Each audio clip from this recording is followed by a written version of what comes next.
Hello, and welcome back to Scriptures Unlocked. We are now on to Genesis chapter 27, where we'll be looking at Jacob stealing Esau's blessing. So this chapter is about stolen blessing. And it's a very fascinating chapter. We'll be covering a lot of details as it relates to the birthright and the patriarchal blessing, to make the point that both the birthright and the patriarchal blessing went hand in hand. And it was a very important honor to be bestowed upon the son who was the most responsible, because having the birthright and getting the patriarchal blessing would make the recipient the head of the family upon his father's death. So this presentation is entitled Rebekah and Jacob's Deception. So in Genesis 26, we ended with Esau getting married to two Hittite women at the age of 40 years old, which meant that Isaac was 100 years old, because remember, Isaac was 60 years old when his sons were born. So at this point in time, in Genesis 26, we know that we are 2,180 years after creation. So that's the biblical timeline that we are working with at this point of Genesis 26. However, in Genesis 27, 31 years have passed since then, with Isaac now older and in his own mind was nearing death. So notice what we are told in Genesis 27 verse 1. And it came to pass that when Isaac was old and his eyes were dim, so that he could not see, he called Esau his eldest son and said unto him, My son. And he said unto him, Behold, here I am. And he said, Behold now, I am old. I know not the day of my death. Now therefore, take, I pray thee, thy weapons, thy quiver, and thy bow, and go out to the field, and take me some venison, that's wild game, and make me savory meat such as I love, and bring it to me that I may eat, that my soul may bless thee before I die. So it's clear from Isaac's own words that he felt that his death was near. So he wanted to fulfill his duty by bestowing the patriarchal blessing upon Esau, his firstborn son. However, Isaac was trying to bestow this blessing upon Esau in secret, because he knew in his heart that his firstborn son was irresponsible and unworthy of becoming the spiritual leader of the family upon his death. Because remember, according to Genesis 25 verse 34, Esau despised his birthright.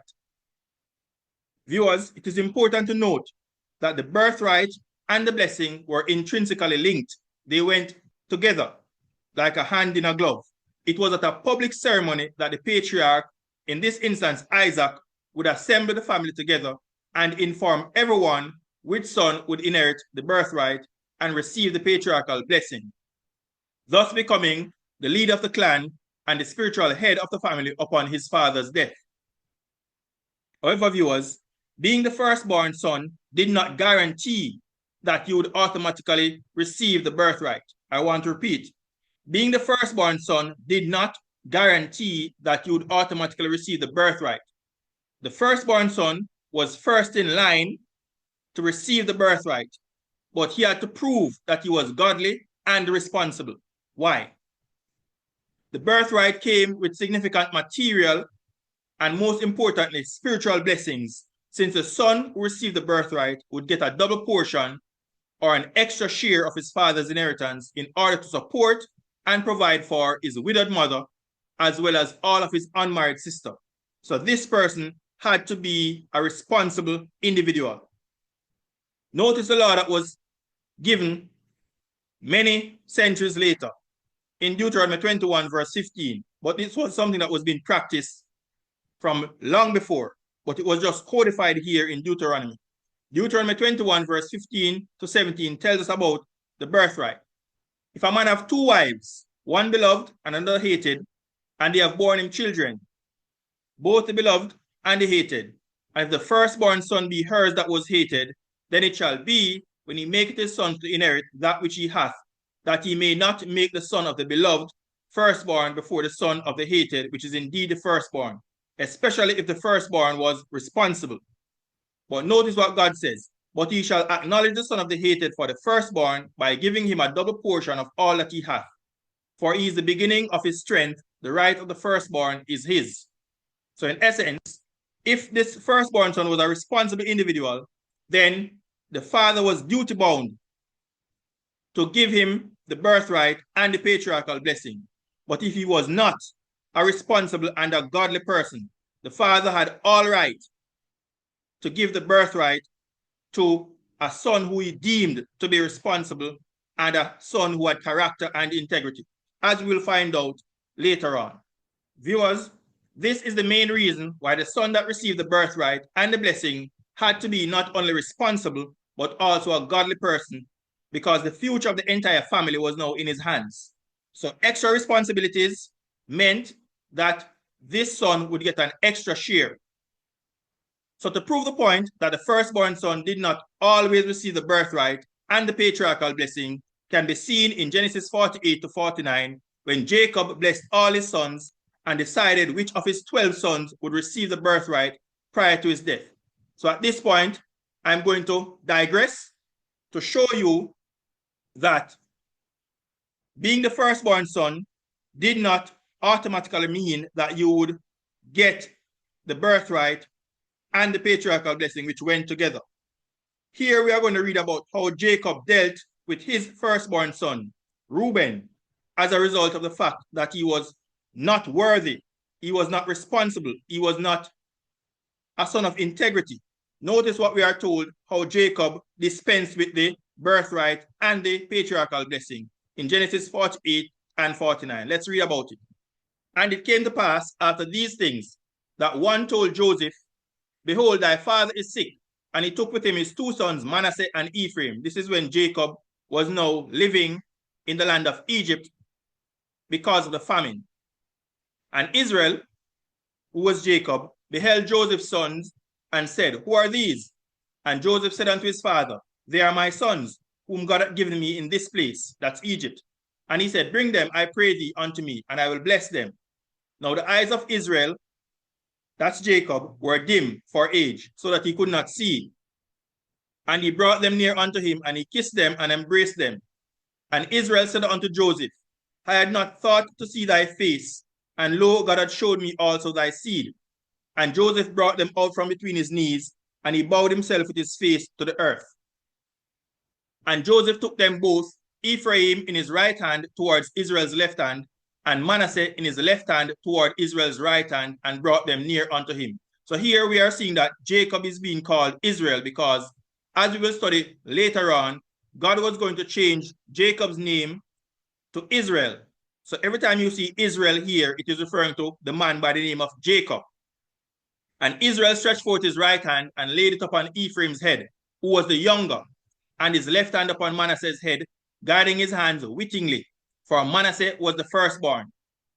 And he blessed Joseph and said, God before whom my fathers Abraham and Isaac did walk, the God which fed me all my life long unto this day, the angel which redeemed me from all evil, bless the lads, and let my name be named on them, and the name of my fathers Abraham and Isaac, and let them grow into a multitude in the midst of the earth. And when Joseph saw that his father laid his hand upon the head of Ephraim, it displeased him, and he held up his father's hand to remove it from Ephraim's head unto Manasseh's head.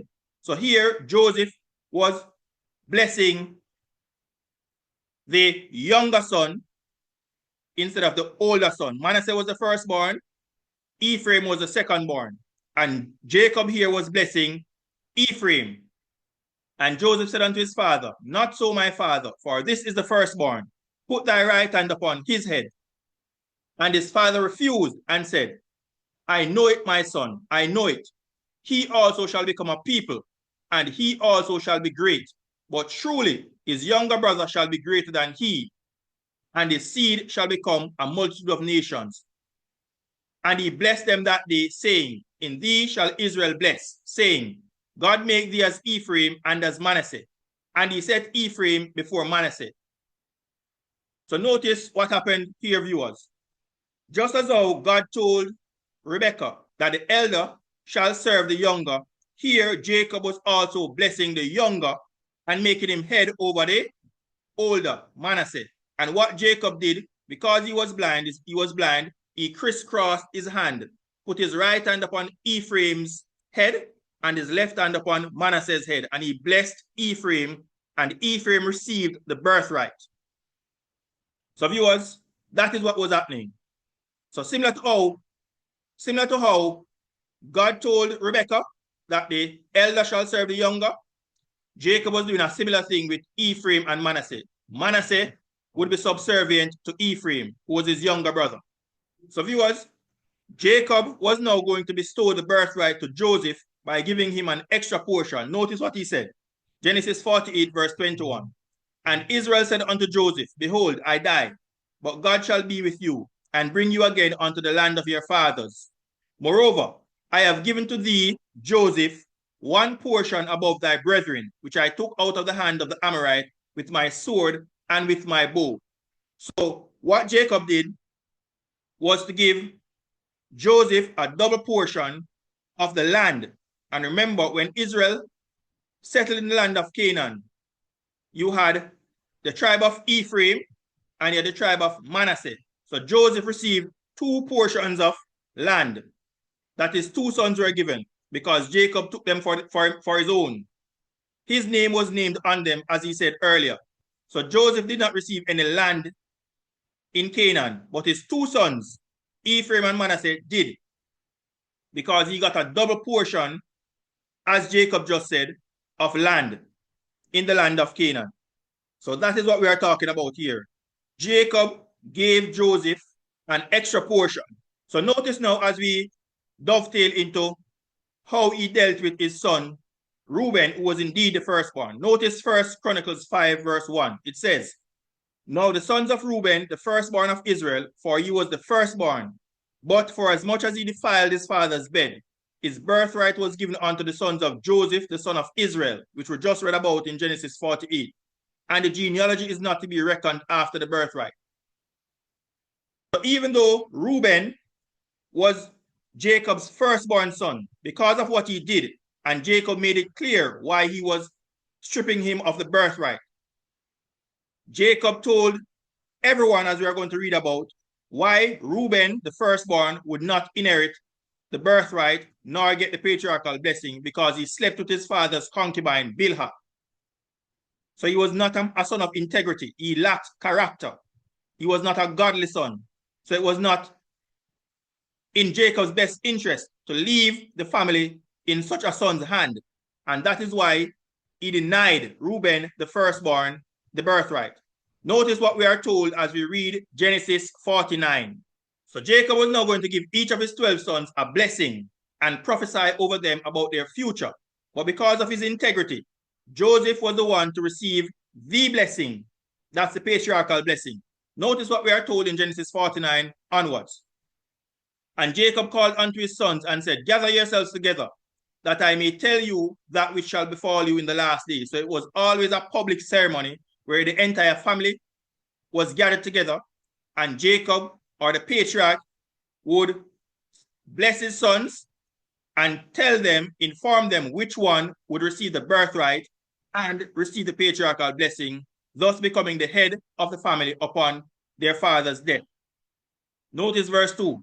Gather yourselves together and hear, ye sons of Jacob, and hearken unto Israel your father. So notice, Jacob is also called Israel. Notice what he then says. Starts with his firstborn and went down the line. Reuben, thou art my firstborn, my might, and the beginning of my strength, the excellency of dignity and the excellency of power. Unstable as water, thou shalt not excel. Why? Because thou wentest up to thy father's bed, then defilest thou it. He went up to my couch. So right there and then, Jacob told everyone gathered there together that Reuben, because of what he did, would not inherit the birthright nor receive the patriarchal blessing, even though he was first in line to receive the birthright. So in the midst of all his brothers and those gathered there, Jacob publicly reprimanded Reuben and told everyone that even though he was his firstborn, Reuben would not receive the birthright because he lacked integrity when he had sex with his father's concubine, Bilhah, which is referenced in Genesis 35, verse 22, and was therefore unworthy of becoming the leader of the family. So having rejected Reuben, his firstborn. His next two sons were in line. But notice what Jacob said to them. Simeon and Levi are brethren. Instruments of cruelty are in their habitations. O my soul, come not thou in their secret unto their assembly. Mine honor, be not thou united, for in their anger they slew a man, and in their self-will they dig down the wall. Cursed be their anger, for it was fierce, and their wrath, for it was cruel. I will divide them in Jacob and scatter them in Israel. And this came true as the 12 tribes of Israel settled into the land of Canaan. Simeon and Levi were scattered throughout the land of Israel. The tribe of Levi became the priest, and they served all the tribes. So they would not receive the birthright either, because they killed Shechem because he raped their sister Dinah, and they slew the entire men in that town. The Spirit of God was upon him, and he was prophesying, telling his sons what would befall them in the future. So he said, Judah, thou art he whom thy brethren shall praise, because the kings would ultimately come from Judah. Thy hand shall be in the neck of thine enemies. Thy father's children shall bow down before thee. And all the people had to bow down to the kings who came from the tribe of Judah. Judah is a lion's whelp. From the prey, my son, thou art gone up. He stooped down, he couched as a lion, and as an old lion, who shall rouse him up? The scepter, which kings bear, shall not depart from Judah, nor a lawgiver from between his feet, until Shiloh come. That's referring to the Messiah, Jesus Christ. And unto him shall the gathering of the people be, binding his foal unto the vine, and his ass's colt unto the choice vine. He washed his garment in wine, and his clothes in the blood of grapes. His eyes shall be red with wine, and his teeth white with milk. Then he went on to Zebulun. So Judah did not get the birthright, nor the blessing. Zebulun shall dwell at the haven of the sea, and he shall be for an haven of ships, and his border shall be unto Zidon. Issachar is a strong ass, couching down between two burdens. And he saw that rest was good, and the land that it was pleasant, and bowed his shoulder to bear, and became a servant unto tribute. This also came true. Dan shall judge his people as one of the tribes of Israel. Dan shall be a serpent by the way, an adder in the path, that biteth the horse heels, so that his rider shall fall backward. I have waited for thy salvation, O Jehovah. So Dan was also a son who was like a serpent. He did not receive the birthright either. God, a troop shall overcome him, but he shall overcome at the last. No mention of the birthright going to God. Out of Asher his bread shall be fat, and he shall yield royal dainties. Naphtali is a hind let loose. He giveth goodly words. So these three sons, there's no mention of them receiving the birthright. When he got down to his 11th son, Joseph, Jacob then informed everyone present that Joseph would be the one to receive the patriarchal blessing and be named the spiritual leader of the family after Jacob's death. Notice what he said as he blessed Jacob. And the word blessing is only mentioned as it relates to Joseph, as you will see.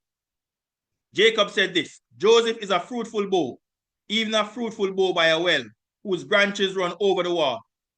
The archers have sorely grieved him and shot at him and hated him, referring to his brothers. But his bow abode in strength, and the arms of his hands were made strong by the hands of the mighty God of Jacob. From thence is the shepherd, the stone of Israel. And notice now, you will see the word blessings. And notice what Jacob would say as he blessed Joseph, to make it clear that Joseph was the son who received the patriarchal blessing. And we read earlier that he was the one who received the birthright. Even by the God of my father, who shall help thee, and by the Almighty, who shall bless thee, Joseph, with blessings of heaven above, blessings of the deep that lie under, blessings of the breasts and of the womb. The blessings of thy father have prevailed above the blessings of my progenitors, unto the uttermost bound of the everlasting hills.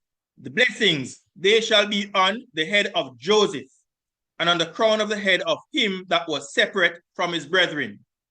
The Hebrew word here, translated as separate, is Strong's H5139. It is the Hebrew word Nazir, which means consecrated or devoted as a prince, and it is the same Hebrew word from which the word Nazarite comes from.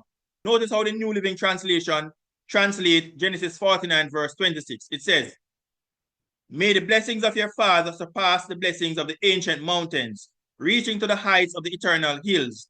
May these blessings rest on the head of Joseph, who is a prince among his brothers." So Joseph was made the leader, the ruler of his brothers. He was made the chief. Joseph not only received the patriarchal blessings, but he became the head or a prince among his brothers. And when he got to his final son, Benjamin, he said, "Benjamin shall raven as a wolf. In the morning he shall devour the prey, and at night he shall divide the spoil." All these are the 12 tribes of Israel, and this is it that their father spake unto them and blessed them. Everyone according to his blessings, he blessed them. So, viewers, all 12 sons received a blessing as he prophesied over them, but Joseph received the blessing, the patriarchal blessing, making him the chief or the ruler or the leader of the clan after his father's death. So the whole point was to demonstrate that being the firstborn son does not guarantee that you will automatically receive the birthright, as Reuben found out in Genesis chapter 49.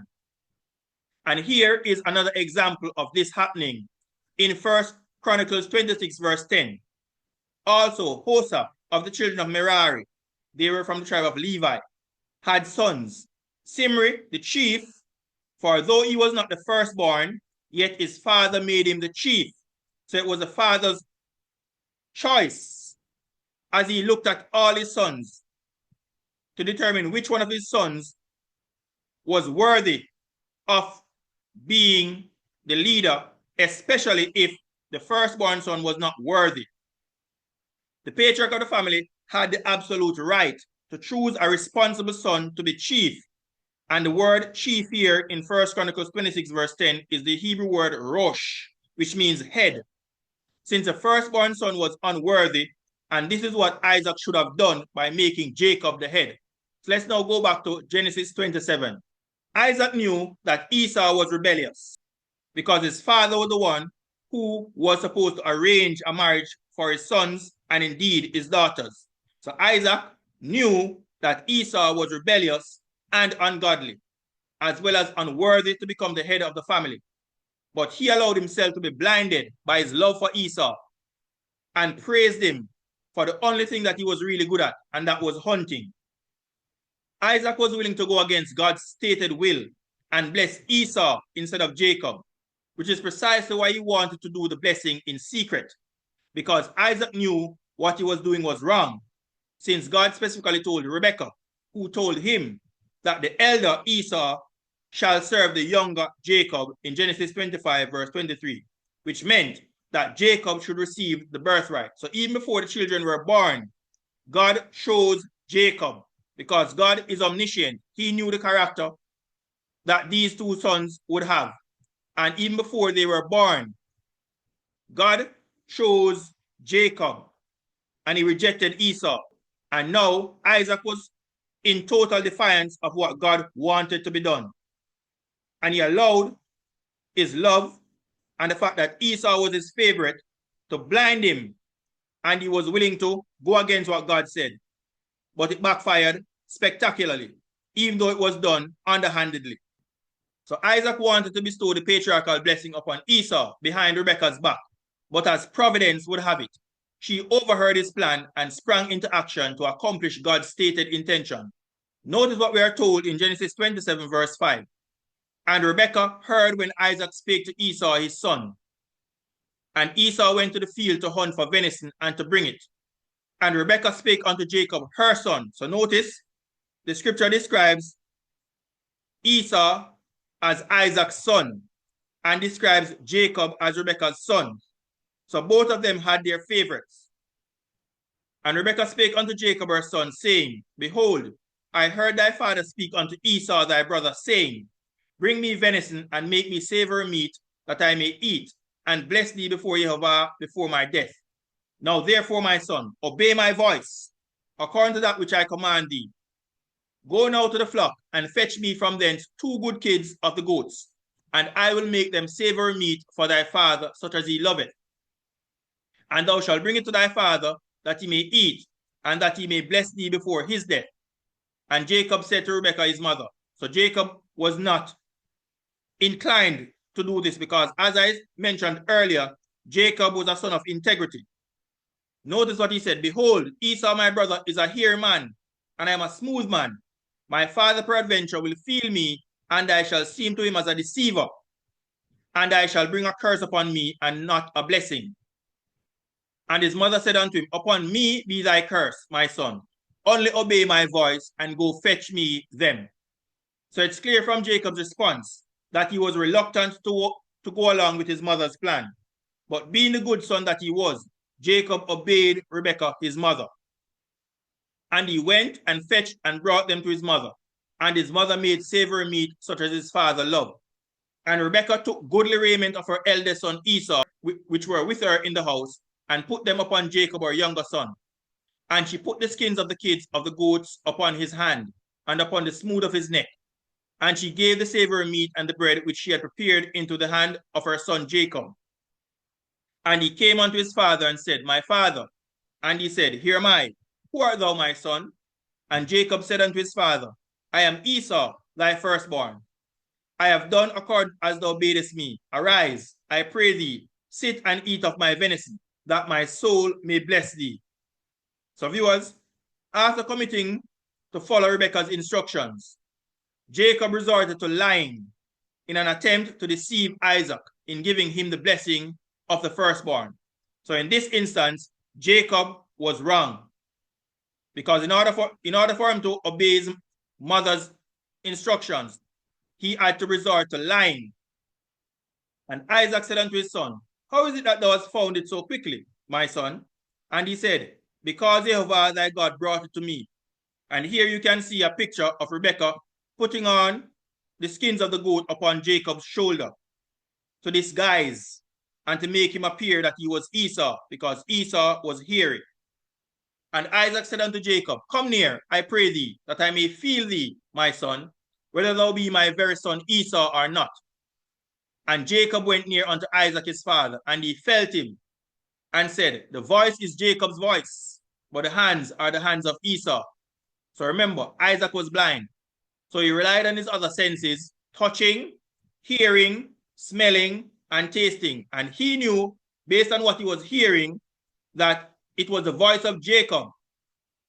But by touching his hand, he thought that it was the hands of Esau. So here we can see that Isaac was skeptical of how quickly Esau returned from his hunting trip. And he was also doubtful of the voice that was purporting to be Esau. But Isaac was deceived by the fact that he knew that Esau had hairy skin while Jacob's skin was smooth. And here you can see Isaac, being blind, bringing Jacob close to him to feel him and to feel his hands. Genesis 27 verse 23 says this, And he discerned him not, because his hands were hairy as his brother Esau's hand. So he blessed him. Art thou my very son Esau? And he said, I am. He lied again. And he said, Bring it near to me, and I will eat of my son's venison, that my soul may bless thee. And he brought it near to him, and he did eat. And he brought him wine, and he drank. And his father Isaac said unto him, Come near now, and kiss me, my son. Still not convinced. And he came near, and kissed him, and he smelled the smell of his raiment, and blessed him, and said, See, the smell of my son is as the smell of a field which Jehovah had blessed. So it is evident here, viewers, that Isaac was not convinced that he was talking to Esau. So he asked for a kiss and used the sense of smell, which became the deciding factor in clinching Isaac's decision to give his blessing. And here you can see Jacob presenting the venison to Isaac, and Isaac feeling his hand. And notice how his father gave him the patriarchal blessing. Notice the blessing. Genesis 27 verse 28 and 29. Isaac said, Therefore God give thee of the dew of heaven, and the fatness of the earth, and plenty of corn and wine. Let people serve thee, and nations bow down to thee. Be Lord over thy brethren, and let thy mother's sons bow down to thee. Cursed be everyone that curseth thee, and blessed be he that blesseth thee. So Jacob received the patriarchal blessing. He already had the birthright because, remember, Esau sold his birthright to Jacob for a pot of lentils. And notice what transpired. Immediately after receiving the blessing, Esau came back.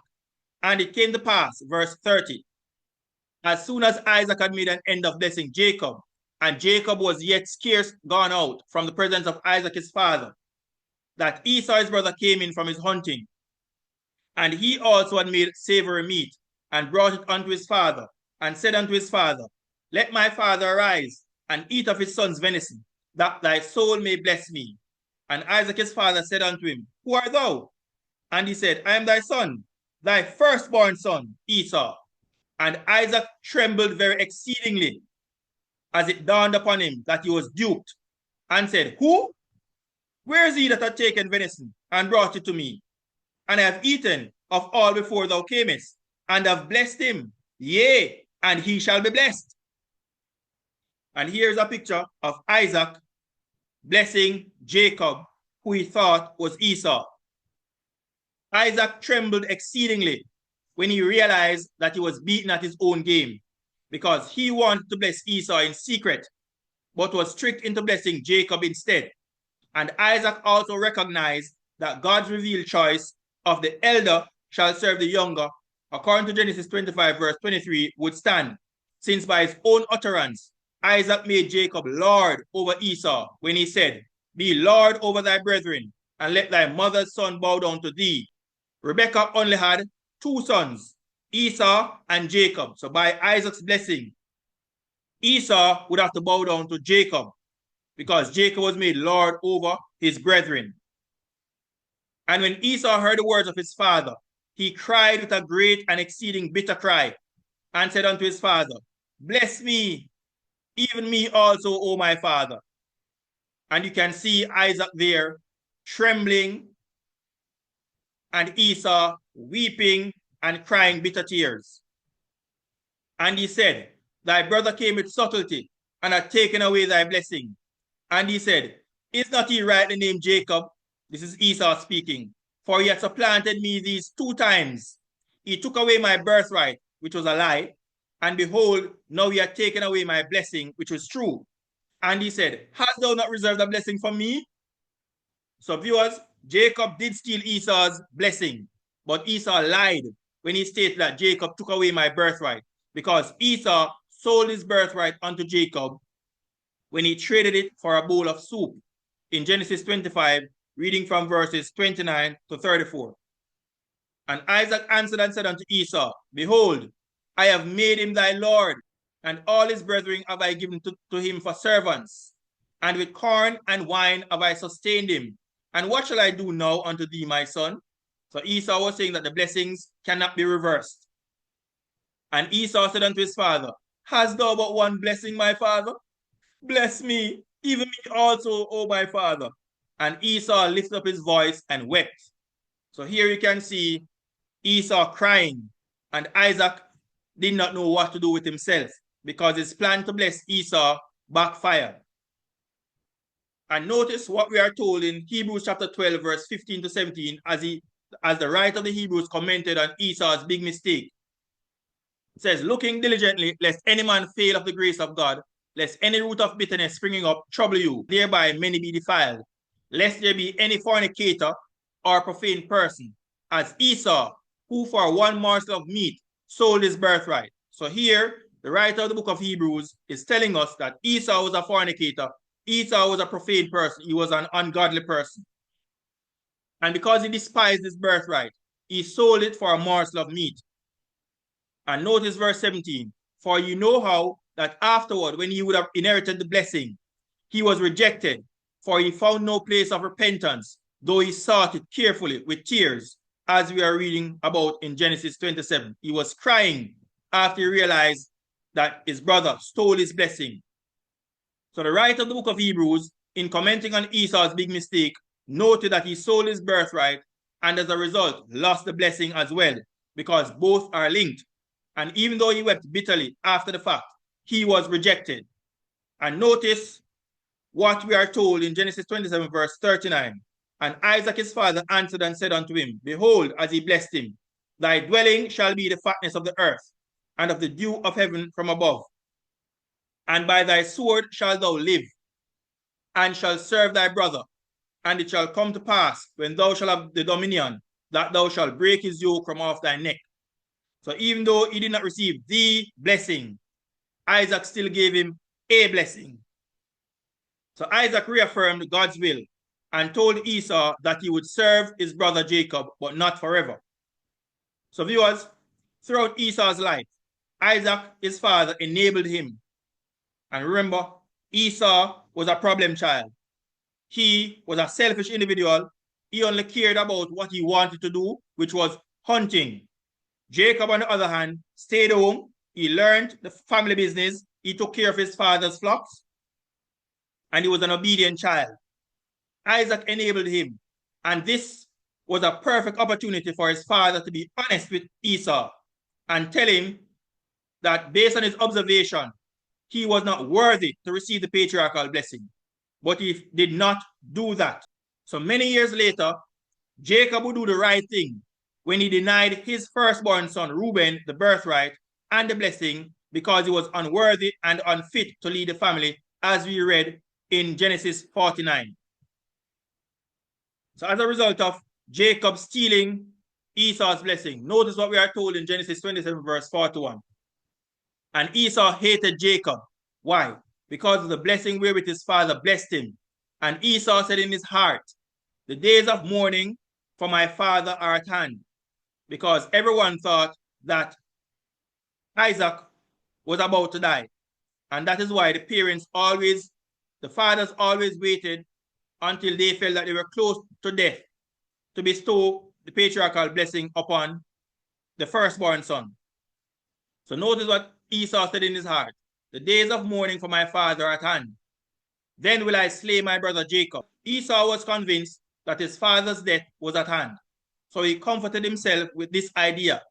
But Isaac would live for many more years until his death at the age of 180 years old, as we can see in Genesis 35, verse 28 and 29. Isaac's failure to tell Esau the truth almost resulted in tragedy because Esau determined that he was going to kill his brother Jacob. However, Rebekah was not taking any chances. So once she became aware of Esau's intention, Rebekah took immediate steps to send Jacob away.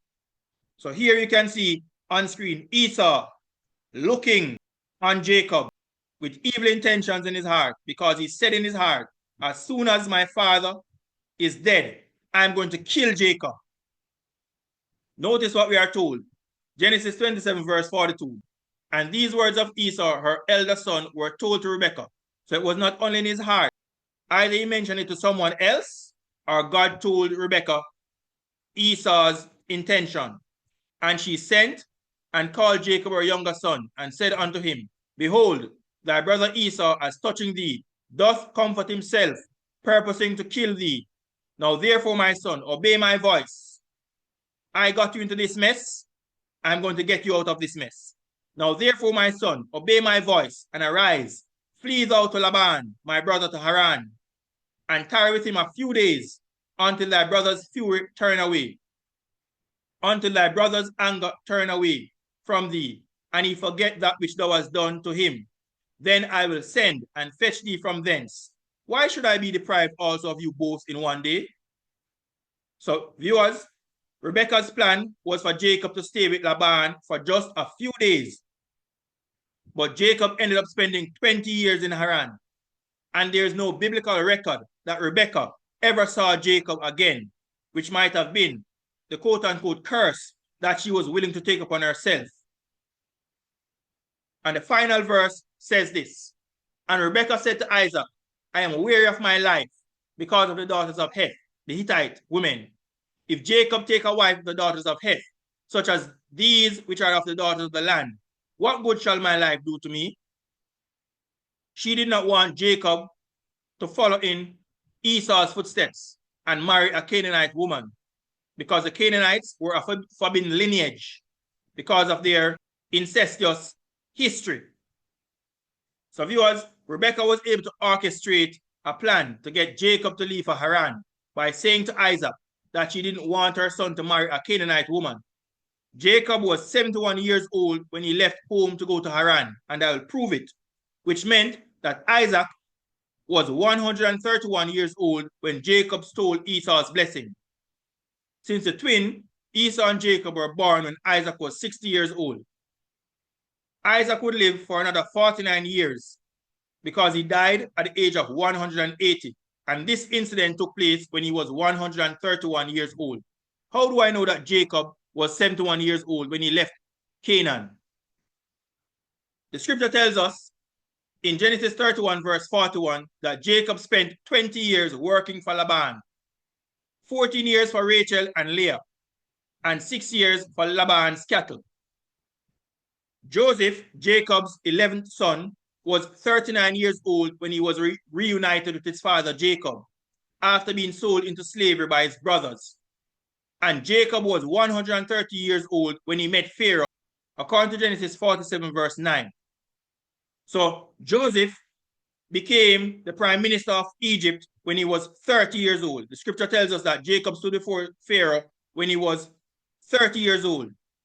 And he revealed to Pharaoh the plans that God had, that there would be 70 years of plenty. And after the 7 years of plenty, Joseph was now 37 years old. And there would be 7 years of famine. But in the second year of the famine, that was when Jacob and all his family came from Canaan to dwell in the land of Egypt. So when Jacob and his entire family came to Egypt, Joseph was 39 years old in the second year of the famine. And Jacob told Pharaoh when he met him at that time that he was 130 years old. So this means that Joseph was born when Jacob was 91 years old. Remember, Jacob was 130 years when he met Pharaoh. And at that time, Joseph was 39 years old. So it means that Jacob was 91 years old when Joseph was born. And since Jacob spent 20 years in Haran, it's clear that Jacob left Canaan when he was 71 years old. So viewers, that is the end of Genesis 27. We have covered a lot of details, and I'd like to give you, as I go to the book of Genesis, a biblical timeline so we can track where we were in human history. So at that point in time, Genesis 27 started when Isaac was 131 years old. Isaac was born when Abraham was 100 years old. So we know for a fact that Isaac was born in the year 2108 years after creation. And the fact that he was now 131 years old at the time of Genesis 27, we know that at this time we were now in the year 2139 years after God created planet Earth. So that was just to give you a timeline so we can track where we were in human history. And we saw that Isaac's family was really a dysfunctional family because Esau was a problem child. Both of his parents chose a favorite. Isaac loved Esau and Rebekah loved Jacob. And as a result of this, each of them chose a son. Isaac was blinded by his love for Esau, and he refused to tell Esau the truth that he was unworthy to become head of the family because he was irresponsible, he was ungodly, and he despised the birthright. He would not have been a wise choice to be given the birthright and receive the patriarchal blessing because the entire future of the family would be in his hands. And he did not show himself to be a responsible son. Jacob, on the other hand, was a very responsible son. He was a son of integrity. And as a result of God's omniscience, God chose Jacob, the younger, as the one to receive the birthright, which is why he told his mother Rebekah before they were even born that the elder meaning Esau, would serve the younger Jacob, and God's will was accomplished, even though it occurred under dubious circumstances. God's plan ultimately succeeded. And as a result, as we move into Genesis 28, we are now going to see that Jacob was now going to leave the land of Canaan to go to the land of Haran. And we are going to see that Esau's character would be revealed again, because as soon as he saw that his father blessed Jacob and told him to go to take a wife from among his mother's relative, Esau is now going to go and marry in an attempt to spite his parents. And this revealed that Esau was unworthy. He was a rebellious son. He was unfit to become the head of the family. And that is why Jacob would be the one through whom God would establish his covenant, and his 12 sons would become the 12 tribes of Israel. And through the nation of Israel, God would bring about his only begotten son, Jesus Christ, the Messiah, the seed of the woman, who would give his life as a sacrifice for the sins of the entire world. Thanks for listening. Thanks for watching. And may God continue to bless us as we continue to study his words to prove all things. Have yourselves a great day.